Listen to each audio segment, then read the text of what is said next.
संत शिरोमणि आचार्य गुरुवर श्री विद्यासागर जी महाराज की जय। और हम योग प्रणेता पूज्य गुरुवर श्री प्रणम्य सागर जी महाराज की जय। ओम अरहम नमः। धर्म प्रेमी बंधुओं, श्री तत्वार्थ सूत्र ग्रंथराज जी के पंचम अध्याय की कक्षा में आप सभी का स्वागत है। अब हम अध्याय 5 में सर्वज्ञ देव द्वारा बताए गए जैन कॉस्मोलॉजी का अध्ययन करेंगे, जिससे हमारी ब्रह्मांड की रचना संबंधी कॉन्सेप्ट्स क्लियर हो जाएंगे और हमारे मोक्ष मार्ग को और भी सुदृढ़ बनाएंगे। मोक्षमार्गस्य नेतारं भेत्तारं कर्मभूरतां ज्ञातारं विश्वतत्त्वानां वन्दे तद्गुणलब्धये।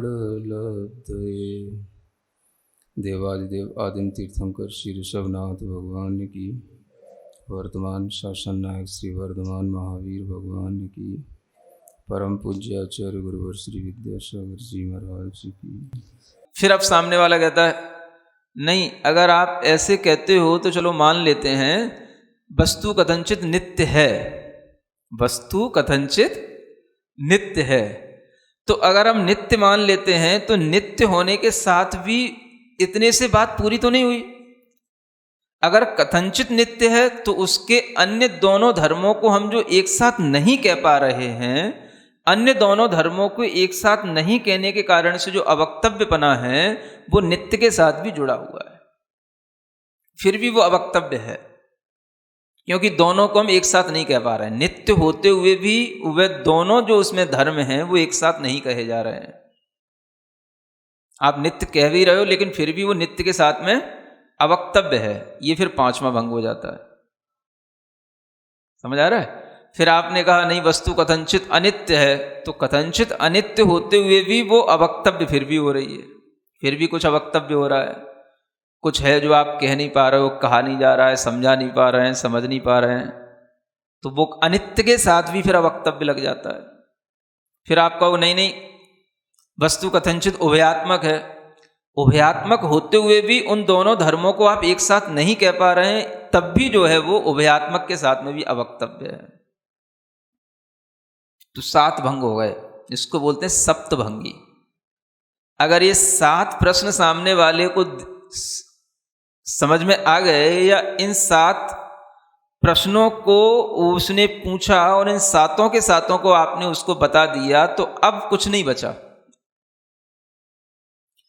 जिस नित्य या अनित्य धर्म की अपेक्षा से वो समझना चाह रहा था, तो उसको समझाने के लिए ये 7 भंग आ जाते हैं। 7 टाइप्स के ये जो है कॉम्बिनेशन बन जाते हैं। इन्हीं के माध्यम से वह सप्तभंग कहलाते हैं। इसी को सप्तभंगी व्यवस्था कहते हैं।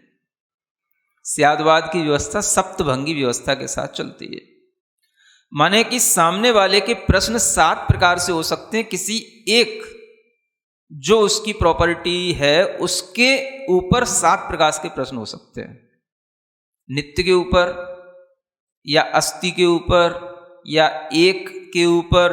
तो कोई भी उसका एक जो गुण धर्म लिया जाएगा उसके विषय में जैसे ही आप एक चीज कहोगे तो 7 क्वेश्चन अराइज हो जाएंगे उसमें, इससे ज्यादा नहीं होंगे। और 7 को अगर आपने उसको क्रम क्रम से समझा दिया, मान लिया, तो फिर वस्तु समूची उस धर्म की अपेक्षा से उसको समझ में आ जाएगी। अब क्या बचा है इसमें, बताओ। अच्छा, वस्तु कथनचित नित्य है, पहला भंग। वस्तु कथनचित अनित्य है, दूसरा भंग। वस्तु कथनचित नित्य अनित्य है, तीसरा भंग। वस्तु कथनचित अवक्तव्य है, चौथा भंग। अब वो सामने वाला कह रहा है, मतलब हम दोनों धर्मों को एक साथ क्यों नहीं कह पा रहे हैं? दोनों धर्मों को एक साथ नहीं कहा जा सकता, इसलिए वो अवक्तव्य है। ये भी हमने मान लिया है, ये भी तू सीख ले, ठीक है ना। माने उसके दिमाग में अब कोई क्वेश्चन नहीं बचेगा। अब 4 के अलावा फिर इसको कॉम्बिनेशन के साथ किया जाता है। वस्तु कथनचित नित्य अवक्तव्य है, ये 5वां। नित्य होते हुए भी वो अवक्तव्य। वस्तु कथनचित अनित्य होने के साथ साथ अवक्तव्य है, ये 6वां। और 7वां वस्तु कथनचित नित्य अनित्य अवक्तव्य है, ये 7वां। अब कुछ नहीं बचा। मतलब एक धर्म, एक गुण को कहने के लिए अगर हम चलते हैं तो उसमें दूसरा उसका विरोधी धर्म आ ही जाएगा, और उसके साथ जो प्रश्न बनेंगे वो 7 बनेंगे, इसके अलावा कोई प्रश्न नहीं बनेंगे। और इन 7 प्रश्नों का उत्तर देने के लिए हमारे पास में विवक्षा है। इसको क्या बोलते हैं? विवक्षा। विवक्षा माने वक्तुम इच्छा विवक्षा। जो कहने के लिए जो हमारे पास इच्छा है या वक्ता की जो इच्छा है उसका नाम विवक्षा है। तो जो भी हम सामने वाले को समझाते हैं उसमें हमें अपनी इच्छा बतानी पड़ती है कि हम किस इच्छा से तुम्हें क्या समझा रहे हैं। हमारी इच्छा वस्तु को नित्य बताने की है तो हम वस्तु को नित्य ही बताएंगे। तद भावाव्ययम नित्यम, तद भावाव्ययम नित्यम, तद भावाव्ययम नित्य। हम यही कहते रहेंगे, उस भाव का कभी व्यय नहीं होता, उस भाव का कभी व्यय नहीं होता। क्योंकि मैं क्या बताना चाह रहा हूँ? वस्तु को नित्य सिद्ध करना चाह रहा हूँ। तो मैं अलग अलग टाइम पर, अलग अलग स्पेस में, अलग अलग क्वालिटी के साथ में, अलग अलग उसकी मोड्स के साथ में भी वस्तु तरह तरह से चेंज कर रही है, लेकिन फिर भी हम कहेंगे ये वही है, ये वही है, ये वही है, नित्य है। तद भावाभ्यम नित्य। क्योंकि ये मेरी विवक्षा है। मैं क्या कहना चाह रहा हूँ? मैं वस्तु को नित्य कहना चाह रहा हूं, तो इसको बोलते विवक्षा। समझ रहे हैं ना? तो ये वक्ता की इच्छा पर होता है, वक्ता किसको क्या सिद्ध करना चाह रहा है। लेकिन वक्ता ऐसा नहीं होना चाहिए कि उसे कुछ भी सिद्ध करने का भाव आ जाए और वह कुछ भी सिद्ध कर दे।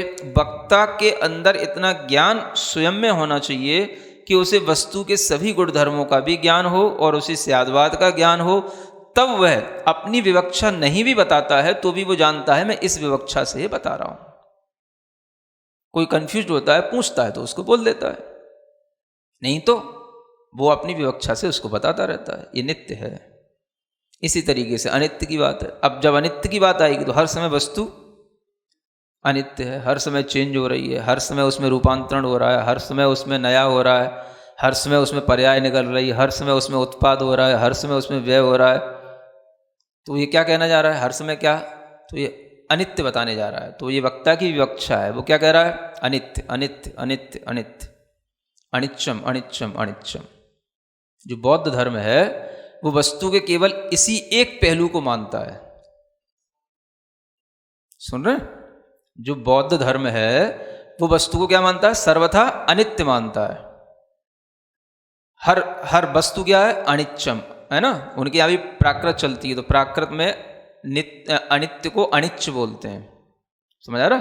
तो कभी आप देखना जो विपश्यना वगैरह के जो ध्यान कराने वाले होते हैं ये वो उसकी फीलिंग देते हैं, है ना, अनिच्चम अनिच्चम अनिच्चम। तो ये अपना धर्म उसमें डालते हैं। क्या वस्तु क्या हमेशा अनित्य है, अनित्य है, अनित्य है, बस। उन्हें नित्य नहीं दिखती कुछ भी चीज। मतलब उनका एकांत सिद्धांत है, इसलिए उनको एकांतवादी कहा जाता है। वस्तु क्या है? नित्य है। जगत में जो कुछ है नित्य है। विचार क्या है? अनित्य है। जगत में जो कुछ भी है अनित्य है, सब अनित्य है। विचार क्या है? अनित्य है। मन क्या है? अनित्य है। शरीर क्या है? अनित्य है। तो बस अनित्य अनित्य है। नित्य क्या है? कुछ नहीं है।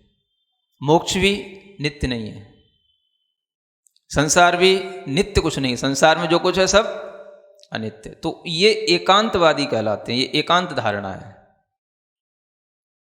अब इनसे कहो कि जो तुम कल थे वही तुम आज हो के नहीं, समझ आ रहा है? तो ये कहेंगे ये आपकी बुद्धि का भ्रम है। समझाने के तरीके होते हैं सबके पास में, है ना। जो कल तुम थे वही तो तुम आज हो, तो अनित्य है तो फिर कल वाला तो चला गया, आज नया कहां से आ गया?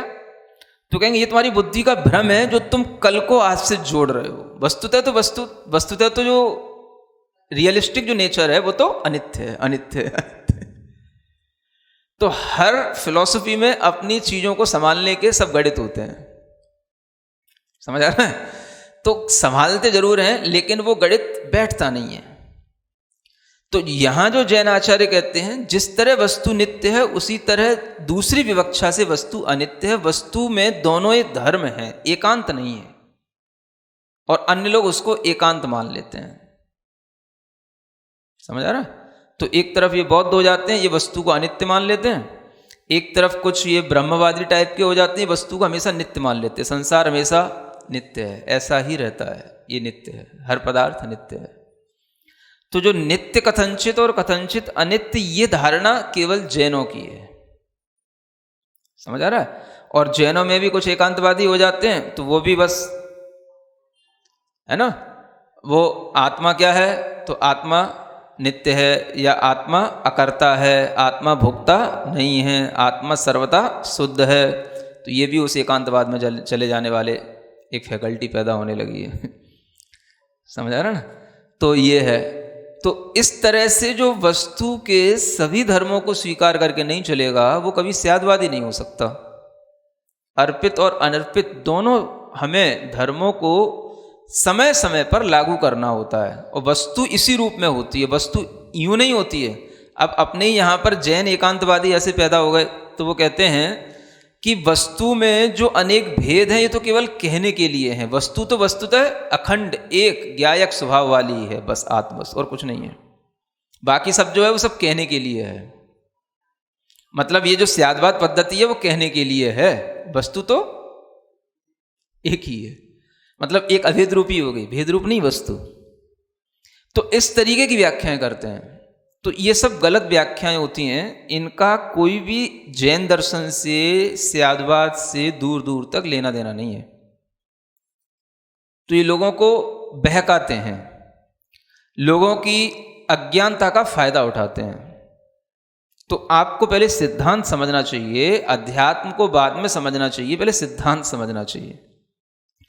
जब वस्तु को आप देखोगे, हर वस्तु भेद रूप भी है, अभेद रूप भी है, एक रूप भी है, अनेक रूप भी है, नित्य रूप भी है, अनित्य रूप भी है। तो जब हम उसके एक धर्म को स्वीकार कर लेंगे, या एक ही तरीके से हम उसको व्याख्यायित करने का अपना एक एटीट्यूड बना लेंगे, तो फिर हम हमेशा एकांतवादी की हो जाएंगे।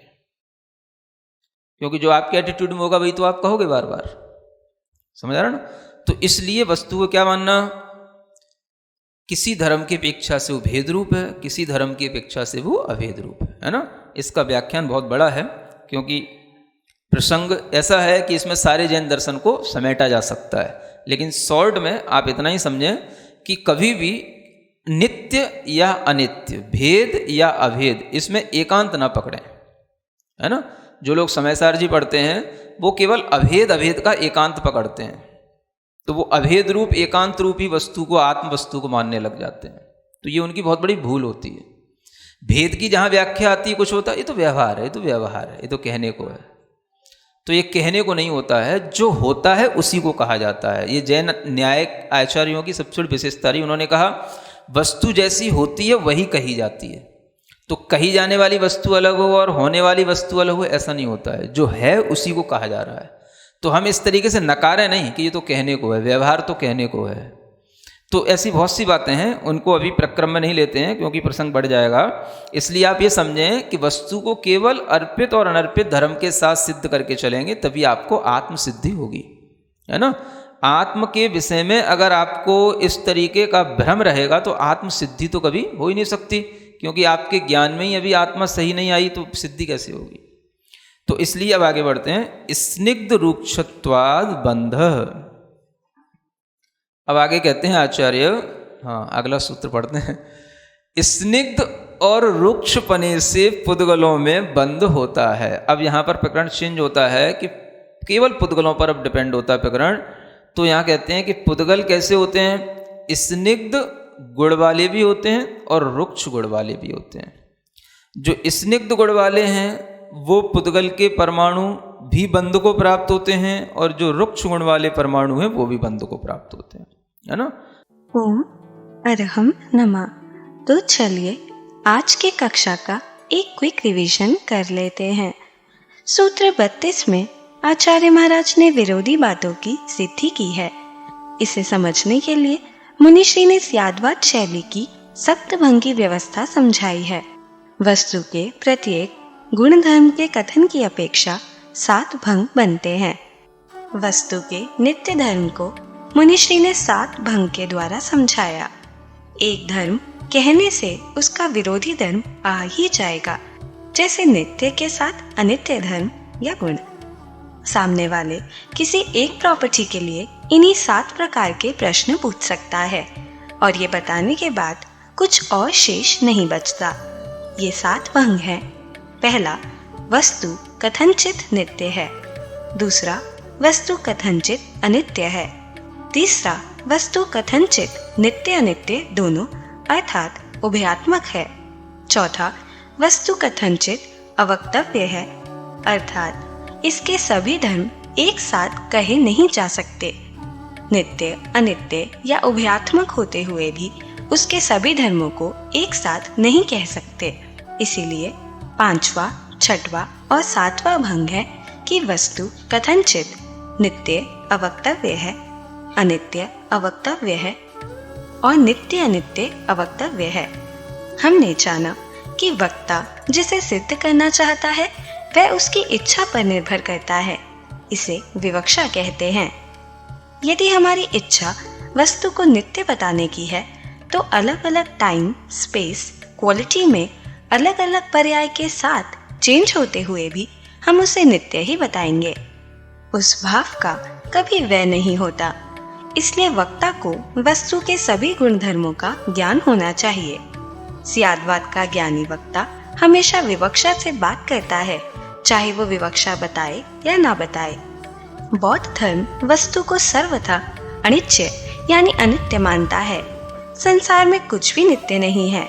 विचार, शरीर और मोक्ष भी अनित्य है। वस्तुतः रियलिस्टिक नेचर अनित्य है। हम अपने भ्रम के कारण अपने कल को आज से जोड़ते हैं। इस तरह के तर्क से वे अपनी फिलॉसफी के अनुसार चीजों को संभाल लेते हैं। यह एकांत धारणा एकांतवाद है। ब्रह्मवादी वस्तु को सर्वथा नित्य मानते हैं। उनके अनुसार संसार और पदार्थ हमेशा नित्य है। जैन दर्शन वस्तु को कथनचित नित्य और कथनचित अनित्य मानता है। उसमें दोनों धर्म हैं, ऐसा सिर्फ जैन धर्म ही मानता है। मुनिश्री ने समझाया कि हमें पहले सिद्धांत फिर अध्यात्म को समझना चाहिए, अन्यथा जैन दर्शन में भी कुछ एकांतवादी पैदा हो जाते हैं।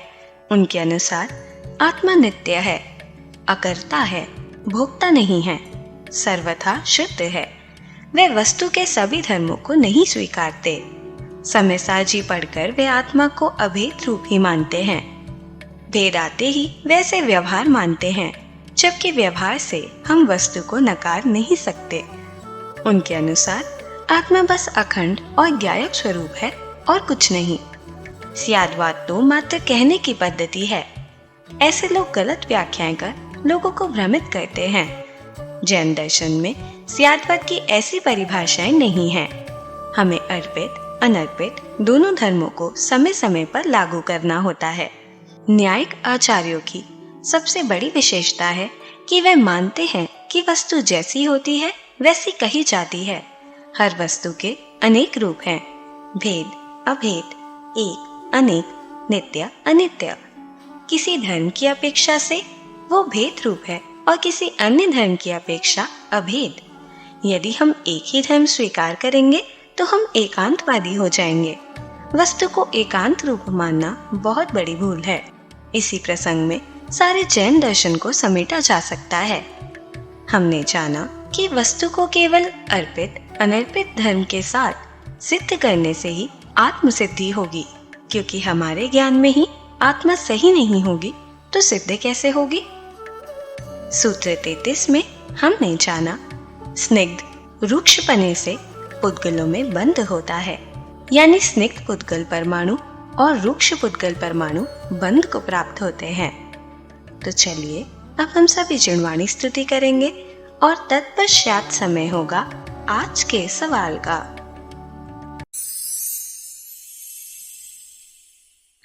श्री जिणवाणी जग कल्याणी जग जन मदतम मोहरी जणमण हारी गढ़हर हारी जम जरा भव रोग हरि तिथियराणम दिव्य झुणिम जो पड़ई सुणई मय्ये धारई राणम सौख मणंतम धैर्य सासद मोक्ष पदम पावई।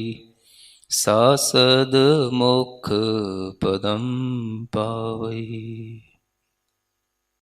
अब समय है आज के प्रतियोगिता प्रश्न में भाग लेकर आकर्षक पुरस्कार जीतने का। आप अपने फोन को QR कोड स्कैन करने के लिए तैयार रखें या दिए गए लिंक पर जाएं। आप अपना उत्तर चुनकर हमें कल शाम 5 बजे तक भेज सकते हैं। 3 भाग्यशाली विजेताओं को मिलेंगे आकर्षक पुरस्कार। विजेताओं का नाम इसी कार्यक्रम में हर रविवार को घोषित किया जाएगा। साथ ही सभी प्रश्नों के सही उत्तर भी बताए जाएंगे। आज का सवाल है, सप्तभंगी व्यवस्था में 5वां भंग कौन सा है? नित्य, नित्य अनित्य, नित्य अवक्तव्य, अवक्तव्य। अध्याय 5 की कक्षा 40 के आज के सवाल का सही उत्तर है अनर्पित। अगर आप किसी कारणवश कोड को स्कैन ना कर पाए हों तो आप क्लास की वेबसाइट पर जाकर भी उन्हें अटेम्प्ट कर सकते हैं। इस लिंक पर जाएं या QR कोड को स्कैन करें।